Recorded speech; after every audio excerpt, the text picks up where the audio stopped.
Wade's body is trapped in sharp pipes. The creepy killer pulled the lever, setting everything in motion. Hot wax poured out quickly, covering everything.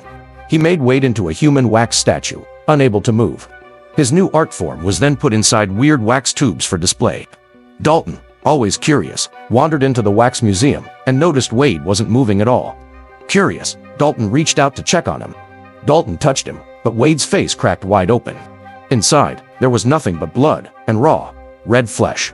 Wade couldn't say anything. The pain was so bad, tears started falling from his eyes right away. Bo, the creepy wax artist, began moving closer, holding his weapon. Dalton was completely clueless, too busy looking at Wade to notice the danger. Wade rolled his eyes like crazy, trying to warn Dalton that something was wrong. Dalton managed to jump out of the way just in time to avoid being hit. Meanwhile, Wade's face stayed torn in half, a scary and tragic sight. The story began with 6 friends on a camping trip. They set up camp, ready for a fun night outdoors. They laughed and joked, enjoying the fresh air. Suddenly, a pickup truck appeared and ruined the mood.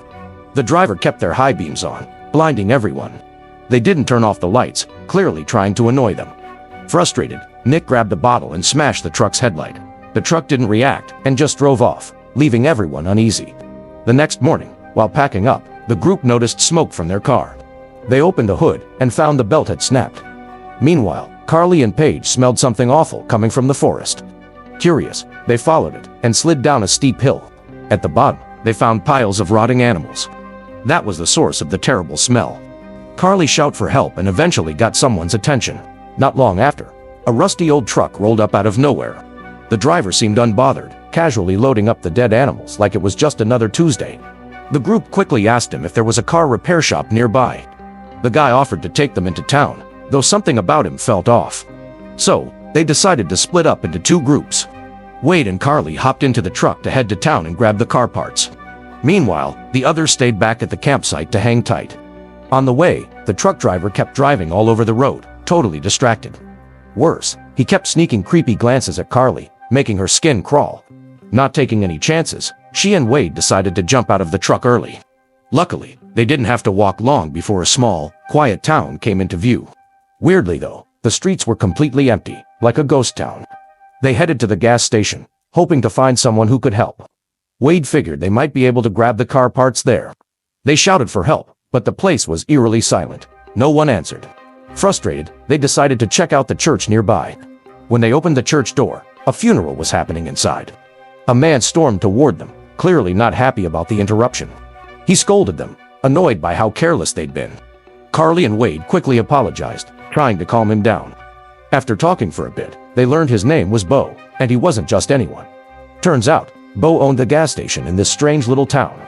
He told them if they needed car parts, they'd have to go to his house. The gas station didn't carry the part they... Carly and Wade followed Bo to his house and stopped at the door. Carly stayed in the car to watch. Wade went inside with Bo to get the car part. While Bo went upstairs, Wade looked around. He saw masks that looked like human skin and strange tools. The lights went out, and the room went dark. Vincent appeared behind Wade with giant scissors. Before Wade could react, Vincent cut off his foot. Outside, Carly noticed it was getting darker. Wade wasn't back, and Carly started to worry. Carly felt nervous as the sky got darker. She saw the car's broken headlights. It hit her. This was the same truck that had messed with them last night. Suddenly, Bo showed up, looking as shady as ever. He casually said Wade was still in the bathroom. Carly didn't believe a word he said. She ran to the car, locking the doors and windows quickly. Bo dropped his act and turned furious and dangerous. With one punch, he smashed the car window. Carly tried to start the car and hit the gas with her hand. Car swerved into a ditch and stalled. Bo was getting closer, looking more dangerous. Carly panicked, climbed out through the back window, and fell out. She started running, her heart racing as she fled. Meanwhile, Wade was in even worse trouble. To her shock, everyone in the church was wax. Carly hid quietly, holding her breath. Bo searched the church, determined to find her. He looked everywhere, but didn't see her. Before leaving, he remembered one last spot to check. Carly was hiding under a pile of robes, trying to stay hidden. Bo found her and dragged her out. Carly tried to escape, but Bo tackled her. She saw someone watching through a window. She screamed for help, but they turned away. Bo tied her up and dragged her back to the gas station. He dragged her to the dark basement like a sack of potatoes. Nick and Dalton were getting worried about Carly and Wade. They decided to check the gas station to look for them. Bo used glue to seal Carly's mouth shut to keep her quiet. He smeared glue on her lips so she couldn't scream. Then he went upstairs, ready to attack Nick and Dalton. Bo was moments away from striking. In the basement, Carly ripped the glue off her mouth. She screamed through the skylight, breaking the silence. Nick heard her scream and quickly jumped into action. Without hesitation, he threw a punch that sent Bo crashing to the floor. Nick ran straight into the gas station and quickly locked the door behind him. He rushed to the basement and freed Carly, who was still tied up. Meanwhile, Dalton wandered into the wax museum by himself, clueless about what was happening at the gas station. He had no idea about the chaos going down with Nick and Carly. After looking around for a bit, he finally spotted Wade sitting in the corner. But something was off. Wade wasn't moving at all. Dalton got closer, and with one touch, Wade's face is like melting. Dalton dodged Vincent's sudden attack. In full panic mode, Dalton stumbled into an underground tunnel to escape.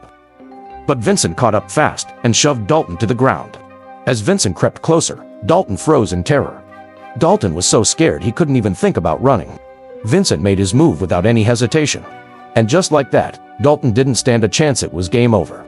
By this point, Carly and Nick had finally made it out of the gas station alive. They planned to get help as fast as they could. But when they climbed over a fence, they spotted more wax figures in the houses nearby. They realized the whole town was filled with dead people turned into wax statues. If they wanted to survive, they'd have to figure it out themselves. Back at the campsite, the two other friends are just waiting for their friends. Blake mentioned he was stepping out to grab some water real quick. Suddenly, a blood-curdling scream came from outside the tent. By the time Paige ran out, Blake was already gone. It turned out to be Vincent creeping up, ready to strike.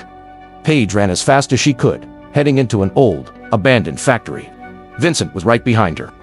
Vincent threw a spear that hit Paige in the head. Now, only Carly and Nick were the only ones left.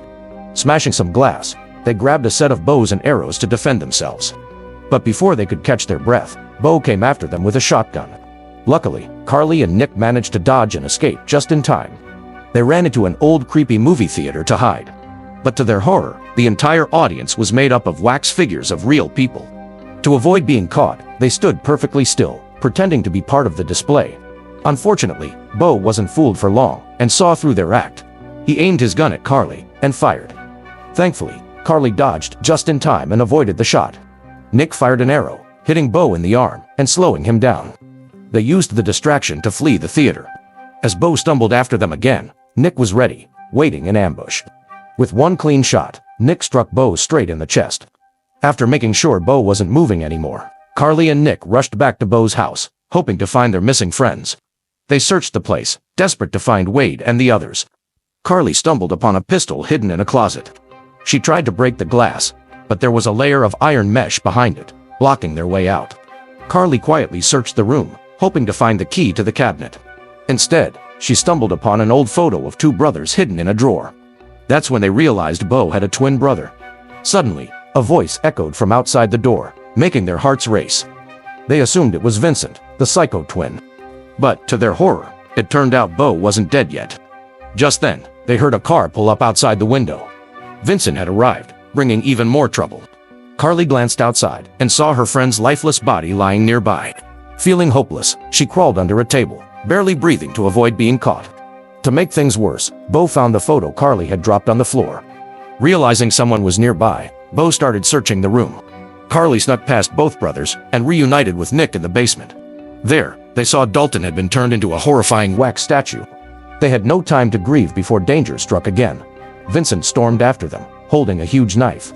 Fueled by rage and grief, Nick found the strength to fight back. Nick managed to take Vincent down and knocked over molten wax, creating a barrier. The fire quickly spread, consuming everything in its path. This gave Carly and Nick the chance to make their escape. They reached the first floor only to be stopped by Bo. A brutal fight broke out. After a tough fight, Nick defeated Bo, leaving him dead. Carly, overwhelmed, let out her emotions in a burst. The fire in the basement spread quickly. The wax house started to melt and collapse. The fire made the house sag and drip like a candle. Vincent, angry and hurt, caught up with them. He saw Bo's dead body and froze in shock. Vincent screamed in rage and despair. Vincent, furious, charged at Carly with a knife. He was set on avenging Bo. Carly ran to the second floor, her heart racing. Vincent was about to attack her. Nick arrived just in time to help. Together, they kicked Vincent and sent him flying. But then the floor collapsed beneath them. The wax house was melting fast, becoming a fiery trap. Covered in wax, they dug at the wall frantically. They escaped just as the house collapsed. They stumbled outside, struggling to breathe. Behind them, the wax museum was on fire. If they had been a minute slower, they would have burned inside. House of Wax came out in 2005. They wanted everything to look as real as possible. The crew worked 70 tough days on the set. They used 20 tons of wax to build the house. The final fire wasn't CGI, it was real wax burning. Yes, real flames and real wax. That's the end of the movie. See you next time.